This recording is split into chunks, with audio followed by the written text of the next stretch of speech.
Hello humans, it's just Martine, and welcome to a vlog where I read books by authortubers.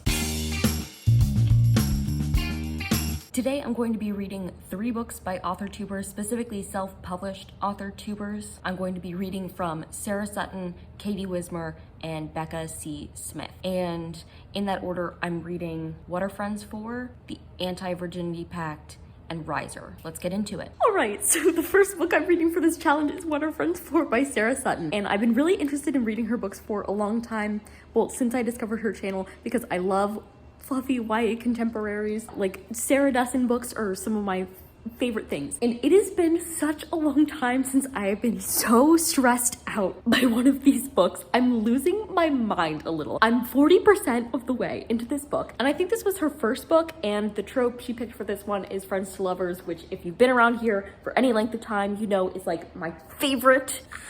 The chapter I just read, I'm losing my mind so much. In this last chapter, the main character goes on a double date with her like long-standing crush, who's super weird by the way, and then her best friend and his girlfriend, and it was just so awkward, and it ended so poorly, and like I'm screaming inside, like absolutely screaming, but also I can't stop smiling because I'm like so happy I'm enjoying this book. It's a little too much for me right now, but I'm gonna keep reading, so wish me luck. I finished What Are Friends For? By Sarah Sutton, and I said I was really excited to read this book, and halfway I checked in and said I was loving it, and yeah, that didn't change. I loved it from start to finish. I gave it 5 stars. It was great. I liked the love interest in this one. Nothing makes a romance book, even a YA romance book, worse than not actually caring about the love interest at all, but I did care about him. I thought he was great. I loved their friendship in particular. It embodied every reason that I love the friends to lovers trope, so that was good. It also had the like jealous girlfriend interfering type thing, and I really liked that. That stressed me out so much, but it was good. And the scene that I had read with the double date that I told you about after halfway through, that was by far the most stressful scene in the whole book. But there were so many times where I would be like, while I was reading the book, so it was really good. It was definitely eliciting an emotional reaction from me, and I'm glad that it wasn't one of those books that tried to like twist happily ever after or something. In my books, I like to mess up the conception of happily ever after, but as a reader, I much prefer to get the happily ever after, especially if I care about the characters. So it's not really a spoiler because it's a fluffy romance book, but I liked it. I liked it so much. It's definitely left me hoping that I'll be able to read more of Sarah Sutton's work in the future. I got this when it was on sale for 99 cents because that was like within my budget to do. So hopefully she'll either have more sales in the future or I'll reach a place where I can spend a little more to read books. So, because I think, like, yes, one, I want to help support her financially. She's an independent author and she's great, and I love her work, both on YouTube and now in writing, I can say. And so I think she's very deserving of that, like, of people buying her work. I'm just not really in a place to do that as much right now. But I think there are times where, like, if I paid 99 cents for an ebook on special and then I didn't like it, I'd be like, I still paid something for it. And, like, that's sad. But in this case, I'm really happy. 99 cents well spent, and I would pay more if I had it for this right now. So it was good, and I'm so happy about that, because one of my issues making this video is I really don't want to have these people who I really enjoy their channels and I've been looking forward to reading their writing, and then I don't like it. Like, I know sometimes writing styles just don't fit with people, but at least I'm glad that the first one worked out, and I hope the rest of them do too, but I have really high hopes. So last night, I finished reading The AntiVirginity Pact by Katie Wismer. I'm ending up giving it 4 out of 5 stars. I thought it was pretty intriguing overall. It was somewhere in between Mean Girls and Heathers in the like vibe of the Mean Girls in specific. They were definitely really mean, but there was also like no murder involved. You know what I mean? That was the in-between a bit.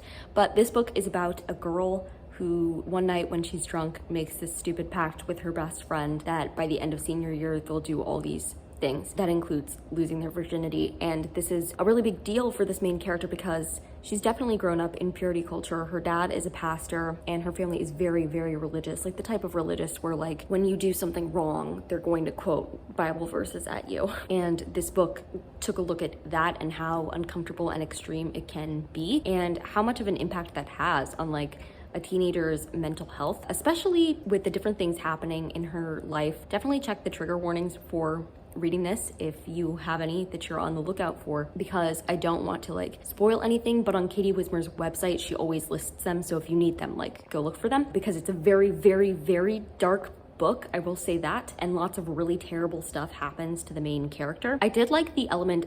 Actually, I loved the element wherein her younger sister Harper was gay. She found this out at school, and Harper confided in her, but they had to keep it from their parents because of the specific religious beliefs that her parents had. And so I really liked the examination of religion and sexuality, but I also appreciated that it wasn't like the main focus of the story. I also liked the element about the animal shelter and volunteering at the animal shelter. In most books about teens, if they volunteer somewhere like at the animal shelter, it's mentioned and it's like for their applications or whatever, but it's clear that the main character like really loves the work that she does there and really cares about the animals, and the animals and their personalities were just like a fun addition to the story. It did throw me out of the story a little bit, the different French phrases, because I speak French, it's my mom's first language. And so originally when the parents were being called like maman and papa, I was like, I get that because that's what I call my parents. That threw me out a little, especially because they're so different from my parents. But then second of all, because the character would think things like, mon Dieu, and no.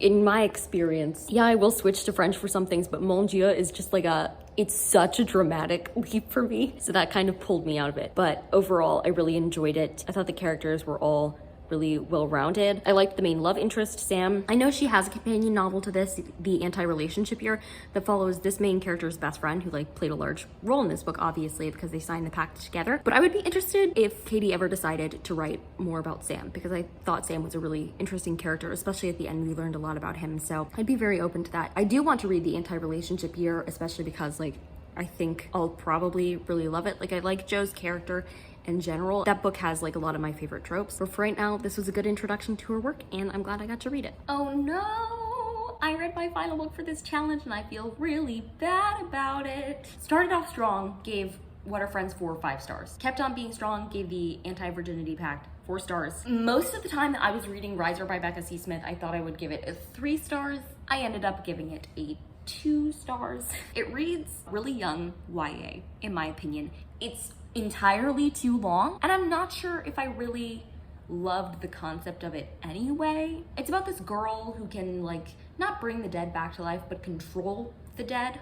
If it's dead, she can control it. In the beginning of the book, you find out that she's been controlling her abusive stepdad for like the past several years since he passed away, since she killed him, really. And so she can't leave this like 4-mile radius outside of her home, which is in like a trailer park, or she'll lose control of him and he'll start decaying like really rapidly. And then the book basically kicks off when this weird unnatural event happens that's twisted to seem like it was a tornado, but it really seems like this trailer park of people was exterminated. She wasn't there at the time, but her mom taps into her brain and sends her like memories and images of like her birth in specific, her family in particular, things she hasn't known about, what's exactly happening in the trailer park as it's being destroyed and stuff. So then the rest of this book, this girl goes on this mission to defeat this big higher up of a company who's trying to destroy people, and it just is evil. And it's got a definite love triangle in it that I didn't love, and I'm not sure I cared at all about the love interest. I didn't feel like their relationship was believable in the slightest.